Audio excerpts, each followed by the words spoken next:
ایک گزارش ہے کہ ایسے پیارے محبوب پیغمبر اللہ نے ہمیں عطا فرمائے۔ میں اکثر یہ بات عرض کیا کرتا ہوں، اللہ نے انسان بنایا، مسلمان بنایا، پھر اس کے بعد جو سب سے بڑی نعمت اللہ نے ہمیں عطا فرمائی نا، وہ یہ ہے کہ نبی پاک صلی اللہ علیہ وسلم کی امت میں پیدا فرمایا۔ تو بھائی ہم ایک امت بن کر رہیں۔ نبی پاک صلی اللہ علیہ وسلم کا فرمان ہے کہ تم ایک جسم کی مانند ہو، کسی ایک کو تکلیف ہو تو پوری امت کو تکلیف ہونی چاہیے۔ تو ہم ایک امت ہیں، جتنے 1.5 ارب کے قریب مسلمان ہیں پوری دنیا میں، سارے کے سارے ہم ایک امت ہیں۔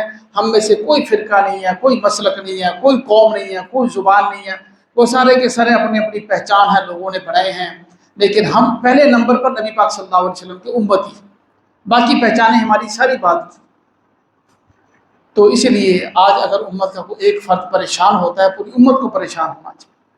بڑے درد سے یہ بات کہی جاتی ہے، غزہ اور فلسطین کے حالات بہت زیادہ خراب ہیں، کئی دن کئی مہینوں بچے بھوکے مر رہے ہیں۔ اس زمانے میں جہاں ایک طرف کھانا جو ہے نا ہم کچن میں دھو کر جو ہے وہ اس کو ویسٹ کر دیتے ہیں، روزانہ کھانا پھینکنا پڑتا ہے، اور ادھر بچے بھوکے مر رہے ہیں۔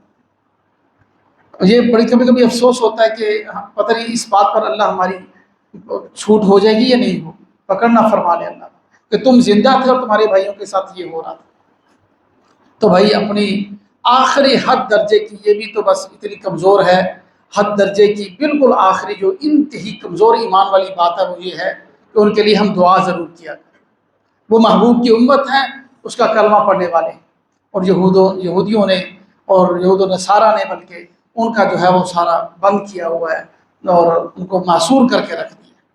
جس کے دل میں درد ہوگا امت کا، وہ ضرور ان کے لیے روئے گا، ضرور ان کے لیے دعا کرے گا، جو کوشش ہو سکے گی ان کے لیے کرے گا۔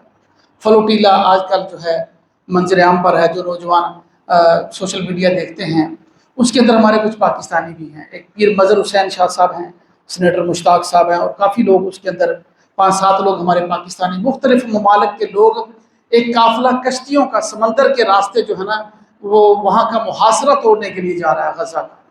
ان کے لیے خوراکیں، دوائیاں کشتیوں کے اندر ہیں، جہاز ان کے ساتھ لے کر جا رہے ہیں۔ ان کو جانے دیا جاتا ہے، شہید کر دیا جاتا ہے، کیا ہوتا ہے؟ انہوں نے تو لکھ کر دے دیا کہ ہم اپنی جان قربان کرنے کے لیے جا رہے ہیں۔ تو بھائی ہم ان کے لیے دعا ضرور کریں۔